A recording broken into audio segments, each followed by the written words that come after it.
अगर अब ईरान का ये कहना है कि अगर आप हमारे सिविलियन इंफ्रास्ट्रक्चर को अटैक करेंगे और आप ये अटैक जीसीसी मुल्कों की में जो आपकी बेसिस हैं उनको इस्तेमाल करते हुए करेंगे, तो इट मीन्स कि आपके जो आपका सिविलियन इंफ्रास्ट्रक्चर है वो फिर हमारे लिए भी लेजिटिमेट टारगेट होगा, क्योंकि पहले तो आप इसमें कर रहे हैं। एक बात तो ये आ गई। दूसरी बात जो इम्पॉर्टेंट है वो चीन ने भी धमकी दे दी है। चीन ने भी ये कहा है कि जीसीसी के जितने ममालिक हैं वो इस्तेमाल ना हों ईरान की जो सिविलियन आबादियों पर हमले के ज़मन में और जो क्रिटिकल इंफ्रास्ट्रक्चर है उस हवाले से। लेकिन मुझे ये लगता है कि ट्रंप साहब की ज़हनी कैफियत तो पहले हम देख चुके हैं कि ये जो यूरोप में मीटिंग हुई थी वो ज़ेलेंस्की को प्यूटन बुला रहे थे और ईरान को जापान कह रहे थे, और उसके बाद उन्होंने ये भी कहा कि शायद मुझे मार दिया जाए, बल्कि उसका हमने वो लिंडसे ग्राहम का जिक्र नहीं किया। उस हवाले से भी झूठा बल्कि इल्ज़ाम लगा रहे हैं कि वो तो अपनी आई से ही मर गया, जो मतलब यानी अपनी आई पंजाबी जो कहते हैं कि जिसे आप तबई मौत अल्लाह ताला ने उनको यानी बुला लिया। तो अब ये एक तो ये बात। दूसरी बात ये कि ये जंग मुझे लगता है अब विल बी फाट टू द फिनिश, क्योंकि एक तो जो उसने ऐलान किया है, मुझे नहीं पता कि अमेरिकी डीप स्टेट या एस्टेब्लिशमेंट कैसे उसे अलाउ करेगी। वो ब्रीफ केस जिसमें वो इंतहाई मोहलक बटन है वो उसको इस्तेमाल करने देगी। इससे पहले खबर ये आई थी कि उसको एक्सेस डिनाई की थी, वहाँ के अमेरिकन जर्नलों ने वो एक्सेस उसको डिनाई किया था।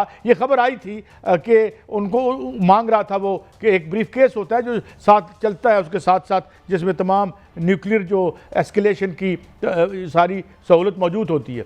तो अब क्या वो ये जिस तरह से कहा है कि वो करेगा, क्योंकि एक डेस्परेशन नज़र आती है। अब वो इस तरह है, एक स्पाइल्ड चाइल्ड जो से होता है ना, एक बच्चा जिद कर जाता है, रोने लग पड़ता है, इस तरह की उसकी कैफियत है। बट अनफॉर्चुनेटली एक biggest war machine is at his disposal. एक आयरनी है तारीख का एक मजाक है कि ये एक ऐसे इंसान के हाथों में है जिसके बारे में अमेरिका की अक्सरियत राय का ये ख्याल है कि मौसूफ फातरुल अकल हो चुके हैं, और बहुत से उनके साइकेट्रिस्ट और डॉक्टर्स पब्लिकली अमेरिकन टीवी पे आके कह चुके हैं कि इनका कोई मुआयना करा ले। लेकिन काजी साहब ट्रंप की बात ना करें सर। ट्रंप जो हैं वो आपको याद होगा जब जंग लगी हुई थी, जो 40 दिन की जंग हुई है, जिस दिन उनके F-35 जो है वो गिरे हैं और उसको गिराया गया है और पायलट का ऑपरेशन जारी था, तो उस रात को उसने बाकायदा चीखना शुरू कर दिया था ट्रंप ने, और वहां पर जो है वो मेज पर रखी हुई सारी चीजें तोड़ दी थी और बटन ढूंढ रहे थे, तो उस दिन भी उसको दूर रखा गया था। वो तो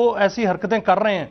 लेकिन आज लगता है आज रात जो है अगर अमेरिका ने हमला किया तो दूसरी जानिब से जो इतलात आ रही हैं वो बड़ी ख़तरनाक है काजी साहब। अगर अमेरिका ने आज ईरान पर, उनके जजीरों पर और ये कहीं भी जो है वो हमला किया और वहाँ पर उनके टारगेट्स को निशाना बनाया, तो ईरान की जानिब से मुकम्मल तौर पर ये जो है वो ऑर्डर दे दिया गया है कि वो नज़दीक जो मुल्क हैं जहाँ से उन पर हमला होता है वहाँ पर हमला कर दे। और नज़दीक कौन सा मुल्क है? यूएई है। अगर यूएई पर ईरान हमला कर देता है तो फिर इस दफ़ा जो उनके मिसाइल हैं, क्या बुर्ज खलीफा पर गिरेंगे, बुर्जुल अरब पर गिरेंगे, कहाँ पर गिरेंगे? तो मुझे तो लगता है कि ये बहुत बड़ी जंग जो है वो सामने नज़र आ रही है, क्योंकि इसमें ईरान जो ट्रंप हैं वो जंग चाह रहे हैं। और इस हवाले से जो दीगर ममालिक हैं ईरान के जो दोस्त मुल्क हैं, सालसी तो कर रहे हैं, कतर भी सालसी कर रहा है, पाकिस्तान भी सालसी के लिए मुतहरक हो चुका है। आज वज़ीर आज़म जो है कतर में हैं, वो ताज़ियत के लिए गए हैं, लेकिन उसमें सालसी की बात भी हो रही है। नायब वज़ीर आज़म जो हैं वो भी मुतहरक हैं और बाकायदा तौर पर बातचीत जो है वो चल रही है। फील्ड मार्शल सईद आसिम मुनीर जहाँ तुर्की में हैं वहाँ पर भी वो मुलाकातें करेंगे। ये सारा मामला हो रहा है, लेकिन साथ साथ दूसरे काम भी हो रहे हैं। वो ये हो रहे हैं जो दोस्त ममालिक हैं, जिस तरह रूस है, वो भी जो है वो मैदान में तकरीबन आ चुका है। मुज्तबा खामनाई साहब जो हैं उनको वहाँ मुंतकिल करने का भी प्लान है कि अगर कोई ऐसे हमले होते हैं जिसमें बाकायदा तौर पर फुल फ्लेज वार शुरू हो जाती है तो फिर उनको वहां पर मुंतकिल किया जाए, ताकि ऐसी सूरत हाल ना बन जाए जो अली खामनाई साहब के साथ बनी थी। तो वहां पर भी उनको मुंतकिल किया जा सकता है और ये राय पाई जा रही है।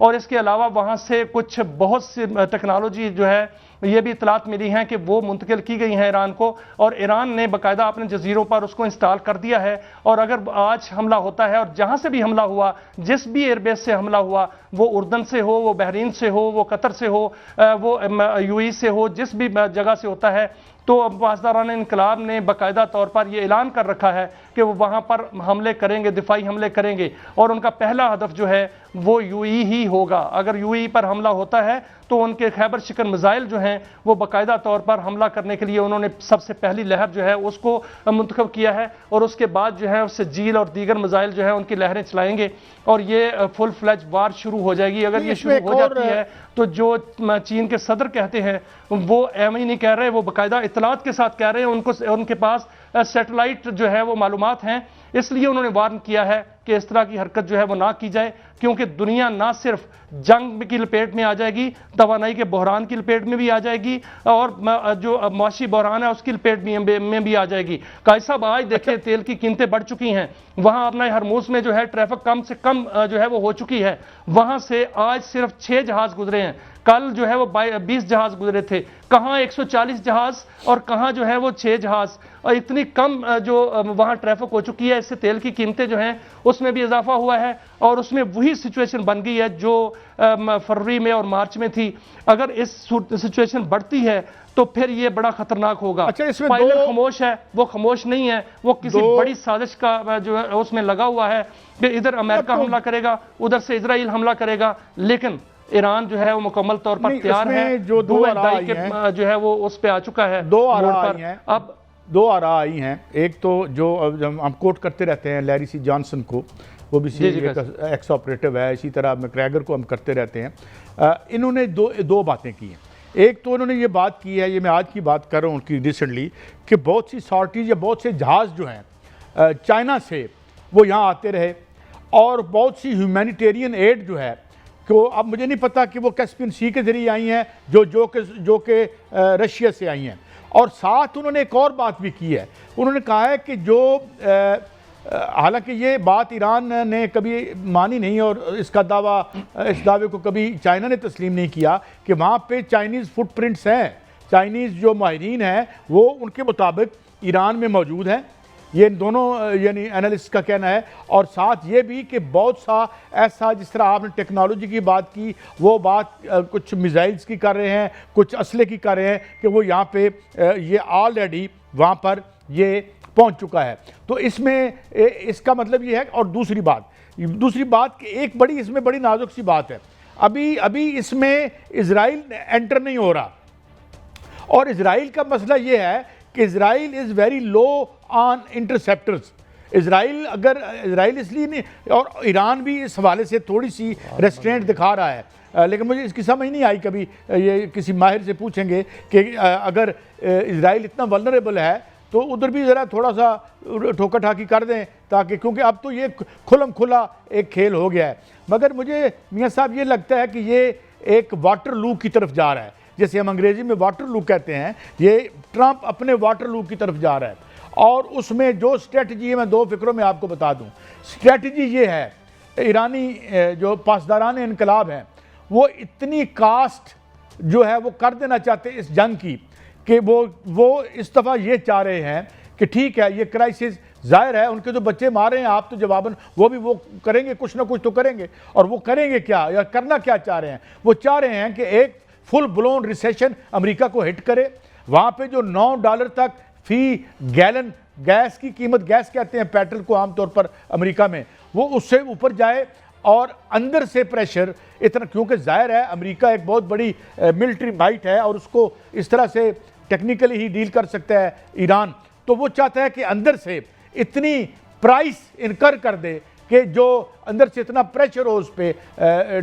वैसे ट्रंप साहब का हालत कोई नहीं है, ही इज़ मतलब है वो दो जिसे आप कहते हैं ना कि दरमियान में पिस रहा है। वो एक तरफ इजरायली लाबी है, एक तरफ अमेरिकन लाबी के अपने मफादात हैं जो समझते हैं कि इजराइल उसे इस्तेमाल कर रहा है अपने मकासद के लिए। तो उन बेचारों का हाथ बहुत बुरा है। आखिर देखें ना, the most powerful man under the sun जिसे हम कहते होते हैं, उसकी हालत देखें, हाउ मिजरेबल ही लुक्स। कभी गुस्से में कुछ कहता है, कभी मुंह से झाग निकलती है, कभी बशीर को अल्लाह देता कह देता है, कभी जापान को ईरान कह देता है, कभी ज़ेलेंस्की को जो है वो प्यूटन कह देता है। It shows and indicates that gentleman is under a tremendous stress. और बहरहाल ऐसा आदमी जो अंडर ट्रमेंडस स्ट्रेस हो, I think American establishment must rein him in. He is not sane. खुद आप कह चुके हैं, and you can not hand over the nuclear button to a person who apparently doesn't seem to be in right state of mind. मियां साहब,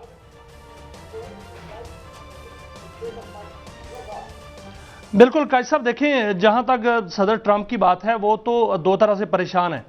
एक तो मसला ये है कि उनका वहां पर जो है वो मकबूलियत कम हो गई है अमेरिका के अंदर महंगाई बढ़ गई है। जो वो कहते थे अमेरिका ग्रेट अगेन और अमेरिका जो है वो अजीम है, हम अजीम बनाएंगे, मेड इन अमेरिका, ये सारे के सारे दावे नारे जो हैं वो बिल्कुल हवा हो गए हैं।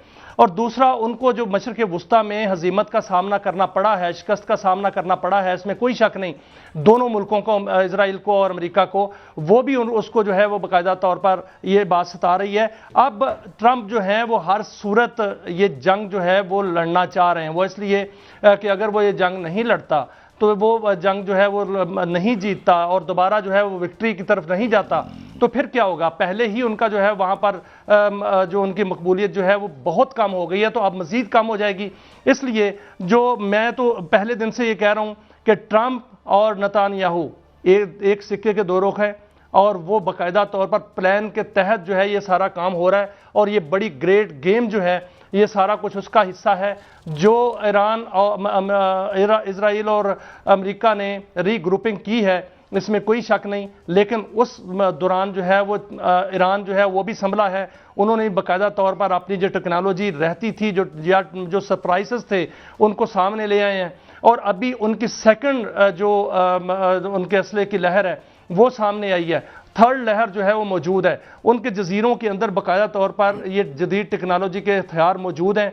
वहाँ पर जो है वो ड्रोन कश्तियाँ भी मौजूद हैं, वहाँ पर जो है वो ड्रोन्स बाकायदा मौजूद हैं, और उनके पास जो मिसाइल्स हैं वो भी उन्होंने वहाँ पर नस्ब कर दिए हैं। जारगोज की पहाड़ियाँ ले लें, वहाँ पर भी जो मिसाइल नस्ब है, जारगोज की पहाड़ी की एक साइड अगर देखी जाए तो बिल्कुल आपना हरमूज के बिल्कुल ऊपर है, तो वहां से जो है मिसाइल जो है वो बिल्कुल उनको निशाना बना सकते हैं। अमेरिका के जो बड़े बहरी बेड़े हैं वहां पर, वो अगर हरकत में आएंगे तो वो भी निशाना बनेंगे। अमेरिकन जो ड्रोन नई टेक्नोलॉजी उन्होंने भी वहां पर मुतारफ कराई है, जिन्होंने कल रात जो है वो हमले किए हैं।